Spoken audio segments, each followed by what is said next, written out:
नवी मुंबईमध्ये विश्व मराठी संमेलनात मराठी भाषेच्या मुद्द्यावरून राज ठाकरे पुन्हा एकदा आक्रमक झाले। पंतप्रधान मोदी हे जर त्यांचं स्वतःचं राज्य आणि भाषेवरील प्रेम लपवू शकत नसतील तर तुम्ही आम्ही ते का लपवतो असा सवाल राज ठाकरेंनी उपस्थित केलाय। पाहूया या संदर्भातला आमचा हा खास रिपोर्ट। पंतप्रधानांना स्वतःच्या राज्याबद्दल जर समजा प्रेम लपवता येत नसेल तुम्ही आम्ही का लपवतोय? आज ही जी भाषा आहे ही घालवण्याचा, बाजूला सारण्याचा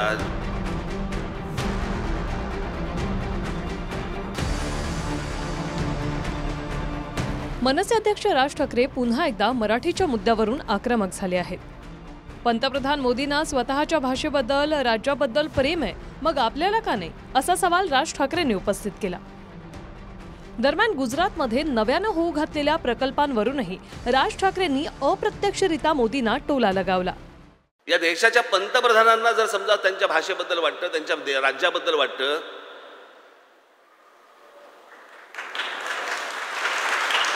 कुठची सिटी आता बांधताय ते स्मार्ट काय नाही, कुठची city gift city. Gift city जर आमच्या पंतप्रधानांना समजा असं वाटत आहे की बाबा ती गुजरातमध्ये बांधावी, महाराष्ट्रात नको, तामिळनाडूमध्ये नको, बंगालमध्ये नको, अजून कुठे नको,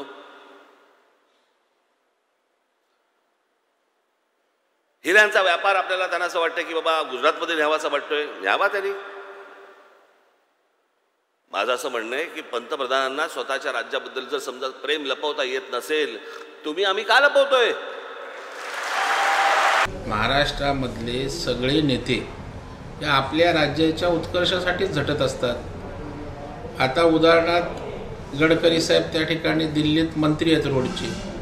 देशात सर्वाधिक जास्त चांगलं रोडचं डेव्हलपमेंट महाराष्ट्रात झालंय। त्याच्यामुळे जे नेते महाराष्ट्रातले केंद्रात आहेत त्याने आपल्याकडे त्या ठिकाणी विकास आणण्याचा प्रयत्न केलाय आणि स्वाभाविकपणे पंतप्रधान ज्या राज्याचे असतात त्याला झुकतं मापतं मिळतं ना। आता मग यूपीमध्ये प्रचंड विकास त्या ठिकाणी झालाय, त्याबद्दल का नाही कोण बोलत?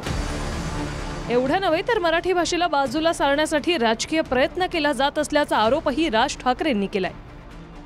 तर 1ली ते 10वी पर्यंत सर्व शाळांमध्ये मराठी सक्तीची करण्याची मागणीही राज ठाकरेंनी केली। आज ही जी भाषा आहे ही घालवण्याचा, बाजूला सारण्याचा ज्या प्रकारचा राजकीय प्रयत्न ज्या प्रकारे होतोय ते बघून माझी तळपायची आग मस्तकात जाते। माझी दीपकजींना माझी विनंती आहे की महाराष्ट्रामधल्या जेवढ्या शाळा आहेत मराठी शाळा सोडून ते काय ते नवीन लचांड आले ना, सीबीएसई बीबीएसई काय काय काय काय काय काय गोष्टी आल्यात नवीन, याच्या 1ली पासून 10वी पर्यंत पहिली मराठी कंपल्सरी करा तुम्ही। आपल्याला आनंदाची बातमी सांगावीशी वाटते की सर्व शाळांना या वर्षीपासून मराठी हे कंपल्सरी करण्यात आलेलं आहे, 1ली ते 10वी। आणि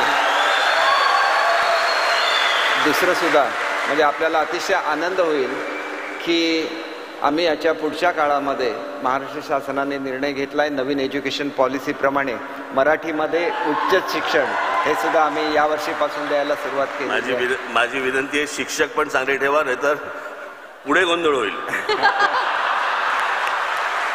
आणि या वर्षीपासून इंजिनिअरिंग सुद्धा मराठीमध्ये सुरू झालेलं आहे आणि लवकरच आपल्याला आनंद वाटावा म्हणून मुद्दाम आपल्या कानावर घातलं। हिंदी देशाची राष्ट्रभाषा नसल्याचं राज ठाकरे यांनी म्हटलंय।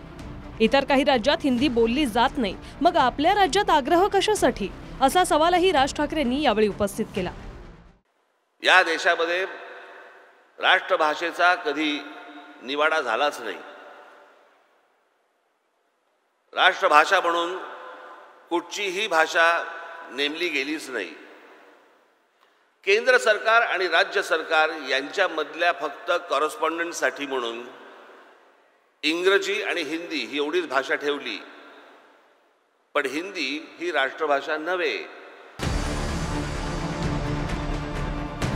मराठीच्या मुद्द्यावरून आपल्या नेहमीच्या शैलीतून टोलेबाजी करत विरोधकांवर राज ठाकरेंनी निशाणा साधला।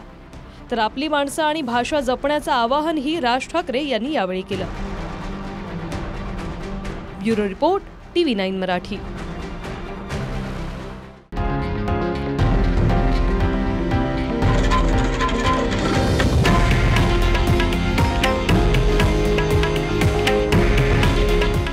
आहे देशातील नंबर 1 न्यूज नेटवर्क आणि आपण पाहत आहात TV9 मराठी. काळजी तुमची, हित महाराष्ट्राचं.